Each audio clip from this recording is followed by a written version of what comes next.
इतिश्री channel पर आपका स्वागत है। नवरात्रि के प्रथम दिन घट स्थापना के बाद मां के शैलपुत्री स्वरूप की उपासना की जाती है। हिमालय की पुत्री होने के कारण इन्हें शैलपुत्री कहा जाता है। मां शैलपुत्री का स्वरूप बेहद शांत और सरल है। देवी के एक हाथ में त्रिशूल और दूसरे हाथ में कमल का फूल शोभा दे रहा है। नंदी बैल पर सवार मां शैलपुत्री को वृषोरुड़ा और उमा के नाम से भी जाना जाता है। नवरात्र के 9 दिन भक्ति और साधना के लिए बहुत पवित्र माने गए हैं। इसके पहले दिन शैलपुत्री की पूजा की जाती है। शैलपुत्री हिमालय की पुत्री हैं। हिमालय पर्वतों का राजा है। वह अडिग है, उसे कोई हिला नहीं सकता। जब हम भक्ति का रास्ता चुनते हैं तो हमारे मन में भी भगवान के लिए इसी तरह का अडिग विश्वास होना चाहिए, तभी हम अपने लक्ष्य तक पहुंच सकते हैं। यही कारण है कि नवरात्र के पहले दिन शैलपुत्री की पूजा की जाती है।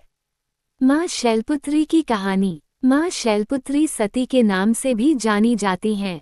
इनकी कहानी इस प्रकार है। एक बार प्रजापति दक्ष ने यज्ञ करवाने का फैसला किया। इसके लिए उन्होंने सभी देवी देवताओं को निमंत्रण भेज दिया, लेकिन भगवान शिव को नहीं। देवी सती भलीभांति जानती थी कि उनके पास निमंत्रण आएगा, लेकिन ऐसा नहीं हुआ।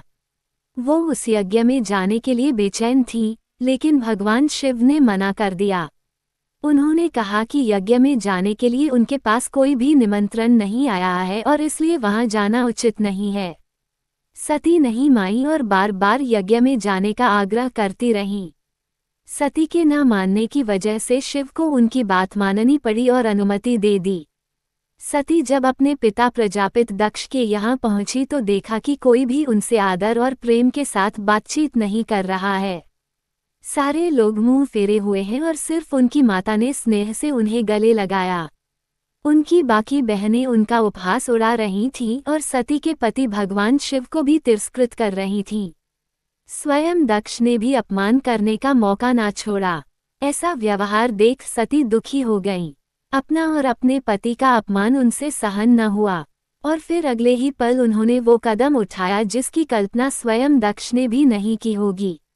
सती ने उसी यज्ञ की अग्नि में खुद को स्वाहा कर अपने प्राण त्याग दिए। भगवान शिव को जैसे ही इसके बारे में पता चला तो वो दुखी हो गए। दुख और गुस्से की ज्वाला में जलते हुए शिव ने उस यज्ञ को ध्वस्त कर दिया। इसी सती ने फिर हिमालय के यहाँ जन्म लिया और वहाँ जन्म लेने की वजह से इनका नाम शैलपुत्री पड़ा। शैलपुत्री का नाम पार्वती भी है। इनका विवाह भी भगवान शिव से हुआ। मां शैलपुत्री का वास काशी नगरी वाराणसी में माना जाता है।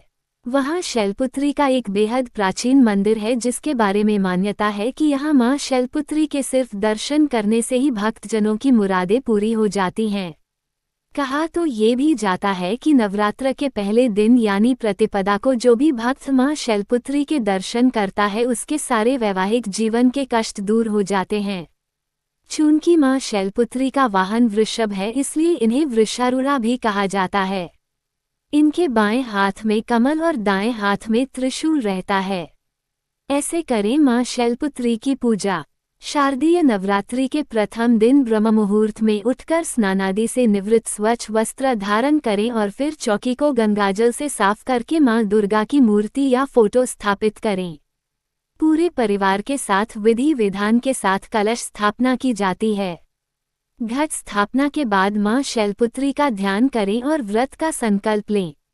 माता शैलपुत्री की पूजा षोडशोपचार विधि से की जाती है। इनकी पूजा में सभी नदियों, तीर्थों और दिशाओं का आह्वान किया जाता है। इसके बाद माता को कुमकुम और अक्षत लगाएं। इसके बाद सफ़ेद, पीले या लाल फूल माता को अर्पित करें।